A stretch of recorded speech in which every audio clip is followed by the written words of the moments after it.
Now on BBC World News, Working Lives meets workers in the South Korean capital on differing steps of the economic ladder.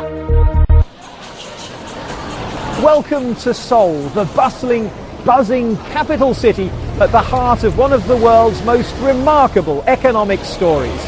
It's a story, of course, that can be told in cold, hard numbers. The exponential growth in GDP since the end of the Korean War, the boom in exports. But this isn't a programme about facts and figures. This is a programme about flesh and blood.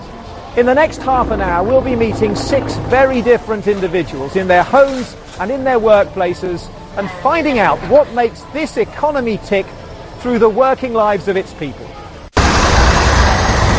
SUNG-JOO Kim is the female face of corporate Korea. It's a culture that can be shockingly discriminatory. From a wealthy background, SUNG-JOO says she was cut out of the family inheritance, which went to her brothers instead. So she learnt her trade, fashion retail, by taking a job at Bloomingdale's in New York. SUNG-JOO Group started in 1990. Now we have about 600 people. And we used to be the franchise for Gucci, Sonia 이렇게 입생노랑.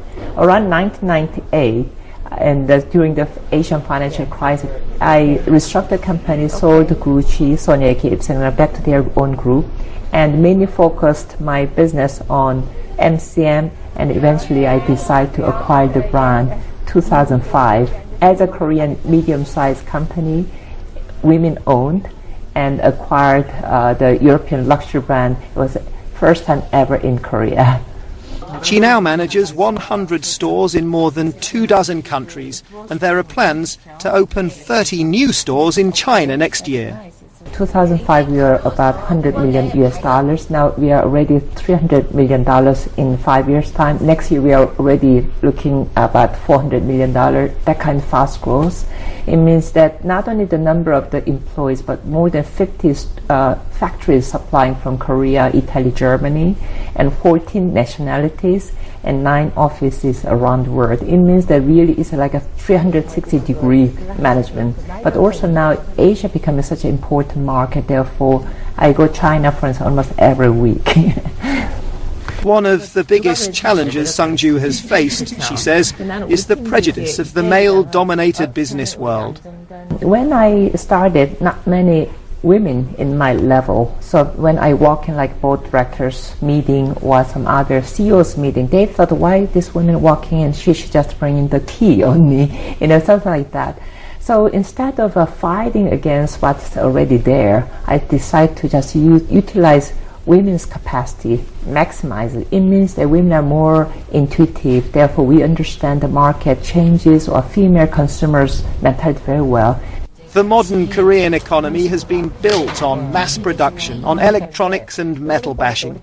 But with China now doing all that more cheaply, for many Korean companies the future lies in finding ways to add value, and that means design and branding.